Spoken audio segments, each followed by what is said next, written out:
is because when March hit, I said to myself, oh my God, here we go again with 2009.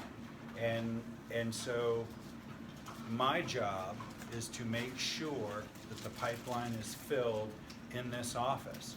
So one or more of you may be in that seat at some time in the future. And so since we're in the problem-solving business, it's important to think, what do we do to pivot, to take our skill sets and apply them to something else to keep the lights on and to keep moving forward. So that's part of the reason that I wrote this presentation. So you already know who I am. So part of what we do as a design firm in commercial development, residential real estate, etc., is if you start breaking down the design or the components of a community, there are 4 pillars. So they include infrastructure, they include economic development, job creation, goods and services, they include civic enrichment, schools, churches, all those kinds of things. Then they include housing. So like a stool, if you took one of those legs away, the stool would fall down. Well, that's kind of what happened in March and April. We had civic enrichment locked down, so you couldn't go to your house of worship if you wanted to go to church. Parks were closed. Gyms were closed, even though that's not outside. And then, public transportation was off the table. Jobs were shut off. Goods and services, good luck going to Costco to buy toilet paper. It was a nightmare. And then when it came to housing types, well, your ability to live in your house is based on your ability to have a job.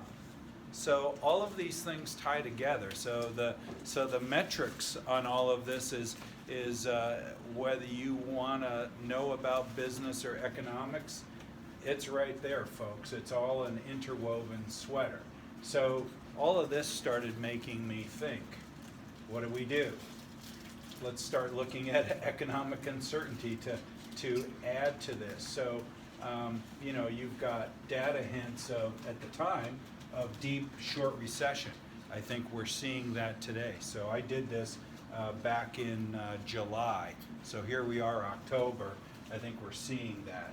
Personal spending increased briskly in May, and then it declined like a rock in April, but it's come back up. And then also look at all the online businesses. A lot of the retail brick and mortar stores were badly injured. Then you look at the information that we get in the media. You get information about testing, and then it's reported later as false. So you don't know who to believe or what to believe. Bottom line, if you look at treasury rates, I know several of you just bought houses, 1, 2, 3. We have probably some of the lowest interest rates that I can ever remember, and that's been a good thing for home ownership, provided you have a job. Then we have the double-edged sword. So think about this. Parents with younger children more heavily rely on schools for childcare.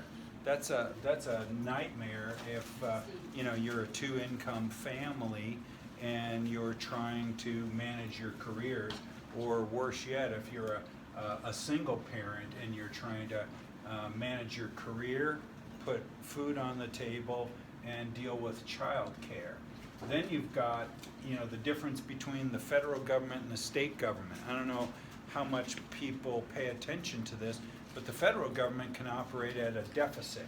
So they can afford to write checks but not have the money to back it up, whereas the state cannot. So that impacts school districts, that impacts spending on renovations of school buildings, new school buildings, etc. And I have a feeling that we haven't even seen the other shoe drop on some of that stuff. So Thankfully, things are recovering. The GDP the other day was probably the highest on record, 33% in the third quarter.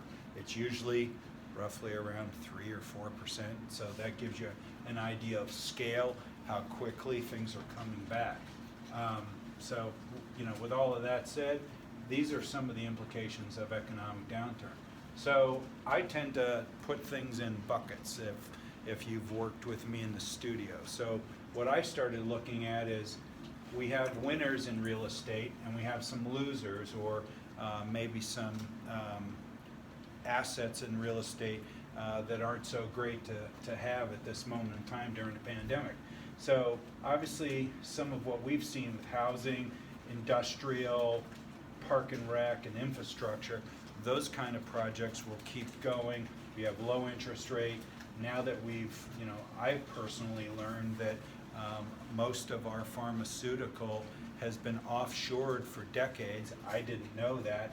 I can see a pharmaceutical manufacturing boom coming in this economy. Onshoring is the new industrial revolution, I believe. In industrial manufacturing, I think there's going to be a lot more of that coming back. Then, when you start looking at the losers, well, retail has always, for the last several years, been on the edge. It's been tough, which then ties to malls, movie theaters as a result of the pandemic. Hopefully they come back. Large multi-use office campuses, fitness clubs, and hospitality. So all of those uses, thankfully, we're not heavily involved in any of those, and it's just a happy accident, but there's a lot of people feeling pain as a result of that. So that was the doom and gloom. Where's the opportunity? Because you always have to look at where's the problem, where's the solution. So greenfield development, everybody understand the difference between greenfield, grayfield, and brownfield? Okay, Chris is saying no. Brownfield, think toxic waste. Think shit. Anytime you hear brownfield, think shit. Grayfield is existing development that's an opportunity for redevelopment.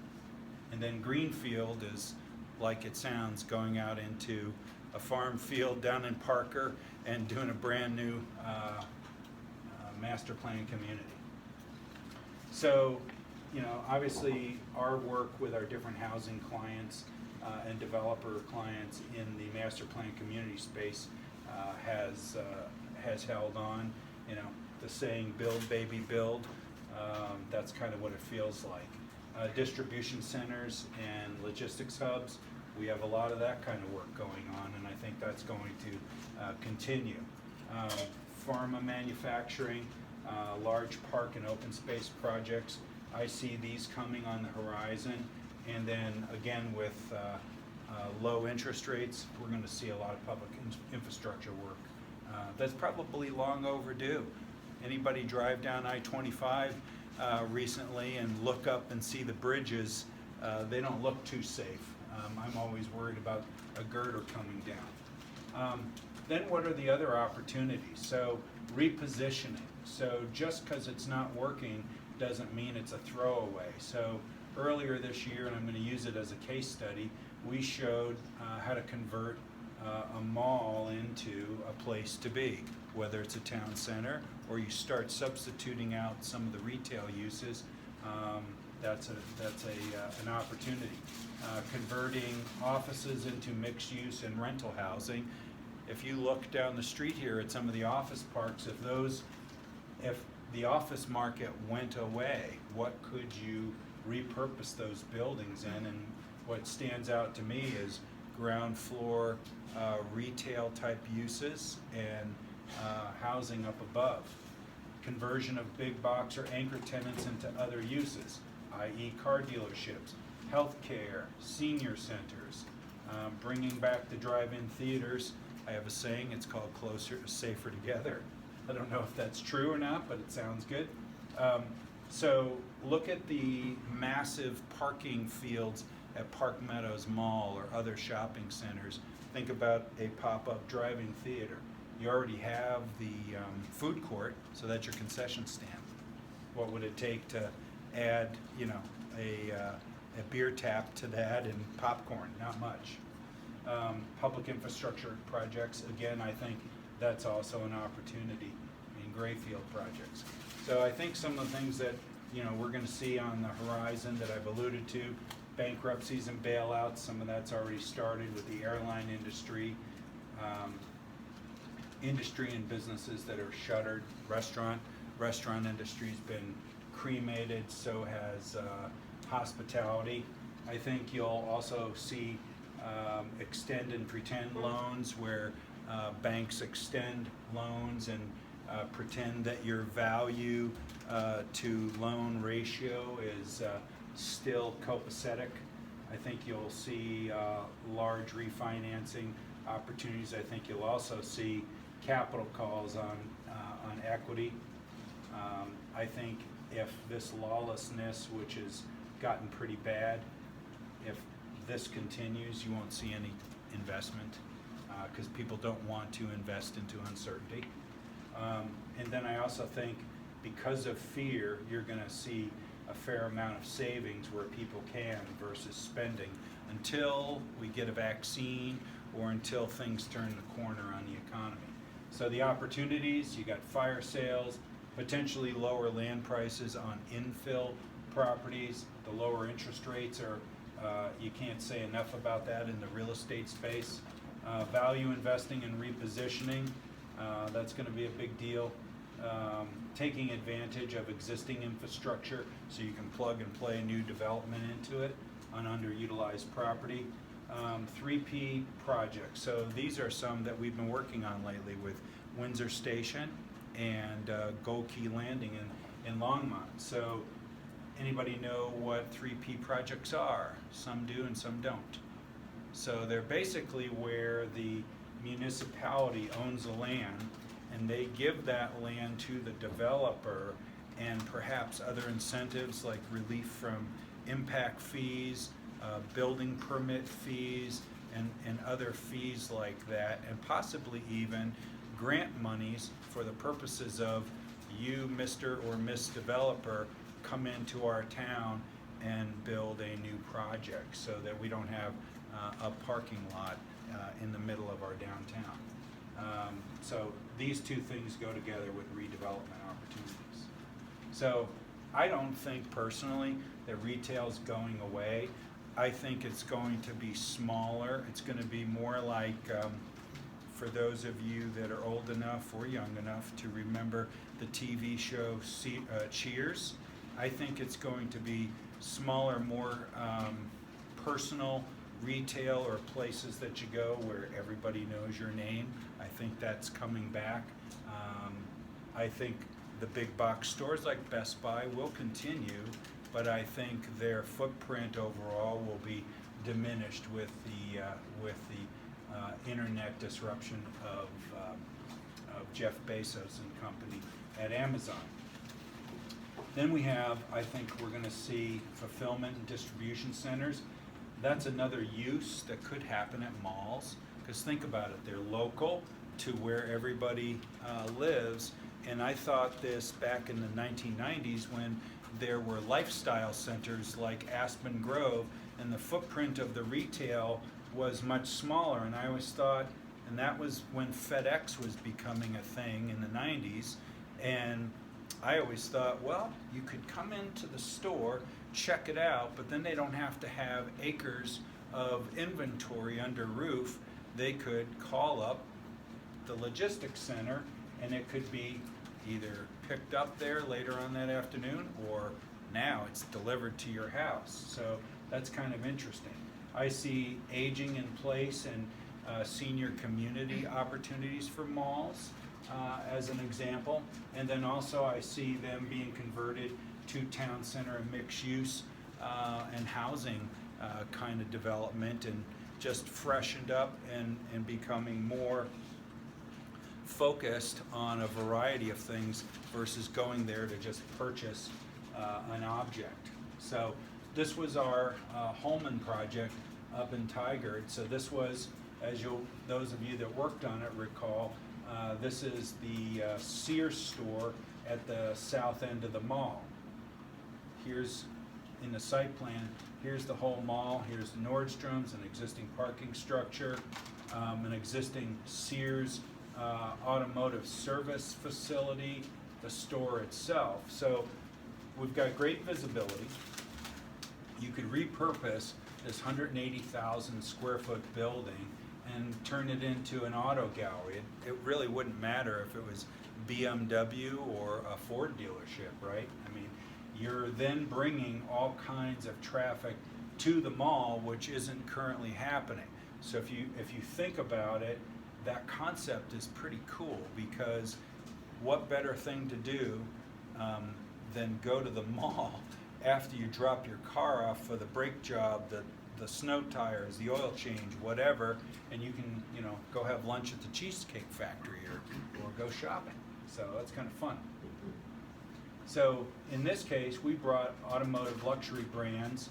We have a customer that stays longer. So one of the things in retail that I've always learned in mixed use projects is, I call it the Las Vegas model.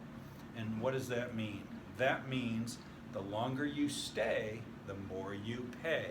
So the longer you keep people at a mall, the more chances that they're going to part with dollars in their wallet. Well, how do we keep malls and retail and economic vitality in our communities? By economic development. So something like this, where you've got an existing parking field here being repurposed and not ripped up and completely redone, but just strategically repurposed into now inventory parking for cars, and revitalizing the mall to bring people to the mall to shop for vehicles is kind of cool. Then you can have a shuttle service and a concierge service. Somebody drops their vehicle down at the south end of the mall for service. They can get shuttled up here, and as they're walking through the dealership and going to Cheesecake Factory, they can see what their new vehicle is going to look like in a couple of years. So you're constantly maintaining touch points with your clients by bringing them through and letting them see new inventory. So, you know, again, this is just a close-up of what I just talked about, where you're reorienting that client. In this case, where we had two different auto dealerships, one of the things that was important about that is you can't have the brands touch. They're very specific about that with signage, with physical connectivity, just like you would imagine inside of the mall. Gucci can't touch the Gap because they're two different brands. They don't want them to touch. They don't want one brand's cooties, for lack of a better word, on them. So that's why in the design of that, it was really important to have this very deliberate blade come down the center of the building, but also use it as signage and separation. So down here, this is where we repurpose this area into a service center, so we could have a rooftop deck over the top of the service bays for parking of repaired vehicles that could be retrieved at the end of a day, or whatever the case may be. So inside the mall, as you're approaching the auto gallery, you can see that on the left side you've got BMW, on the right side you have Lexus. So this was kind of a fun way to bring that blade through the building and into the mall, and also help activate and cause curiosity and engagement with the mall customers. So these renderings were done by Mr. G, and I have to say they're some of his finer work. So I just wanted to bring this slide up. I talked a little bit about movie theaters. When you design malls, you're designing, I almost call it the after Thanksgiving parking, because when you go to a mall on a typical day pre-COVID, you would never see it filled out to the ring road. it would never be that. So it's almost like how we design stormwater management systems for the 100-year storm. Mall parking is designed for Black Friday, the day after Thanksgiving. And so you have all of this asphalt that again could be repurposed for something else. So part of redevelopment here, this is the playground that we live in every day. I call the regulatory environment made up of two columns. The players, and I don't mean players, I mean players, the people you have to work with, and then the playbooks, the ordinances, and the guiding documents. So some of the things that I find will be helpful to engage redevelopment and properties that have now been burned out or destroyed would be some incentives with lower impact fees to reduce the price of redevelopment. So one of the things that I was talking with Scott Thorson about the other day on affordable housing, I said, what if you had a clawback mechanism where if somebody sold that house in 5 years for more than they bought it for, that you could claw back some of that profit because they got in the house for lower impact fees. Because our discussion was, you can't expect people to buy a house and not be able to grow their equity, because that's the whole purpose of real estate and growing personal wealth in America. That whole concept is made up of that. And I said, well, what if you got in that house for less than what it would have otherwise cost with all of those impact fees, and then if somebody sells that house in 5 years' time for more, then there's a clawback provision in the title where some of that money goes back to the city. And he thought that was a cool idea, because what Oakwood had done was they sold some American Dream homes for $230,000, which I almost fell off my chair. I didn't know a brand new house could cost that little in today's world. It's still a lot of money. And they had a 3-year provision. So what they did was they gave half of the money. What would happen was, if somebody sold the house for more than they bought it for, and somebody did within a 3-year period, and they had an upside of $80,000 of equity to sell that house, well, Oakwood got a $40,000 clawback. Well, what did they do with that?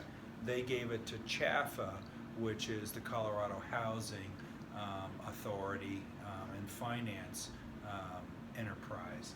And so that money went to other people effectively in the system, so that there was a public benefit. But I think there are mechanisms like that could be implemented.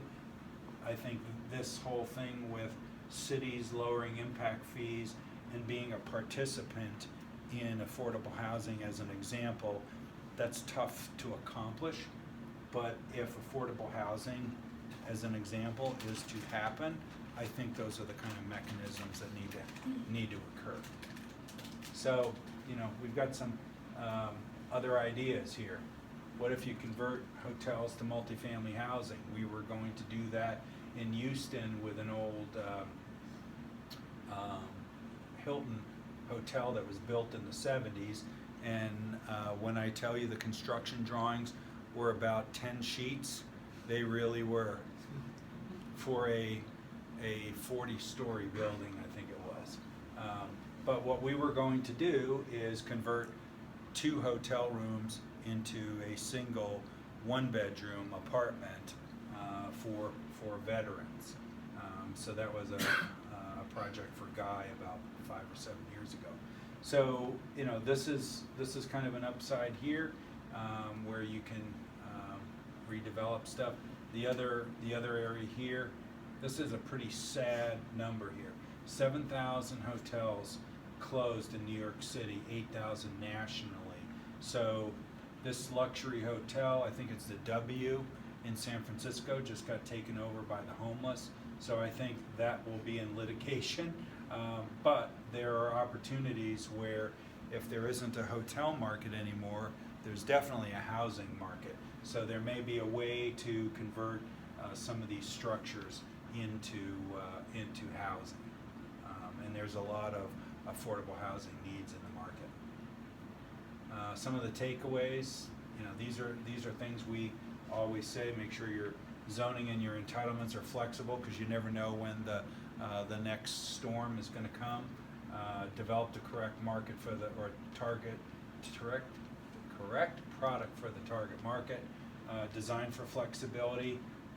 Obtain every financial incentive that you can. Don't ever take details for granted. Don't overpay for the assets. Don't skimp on innovative design.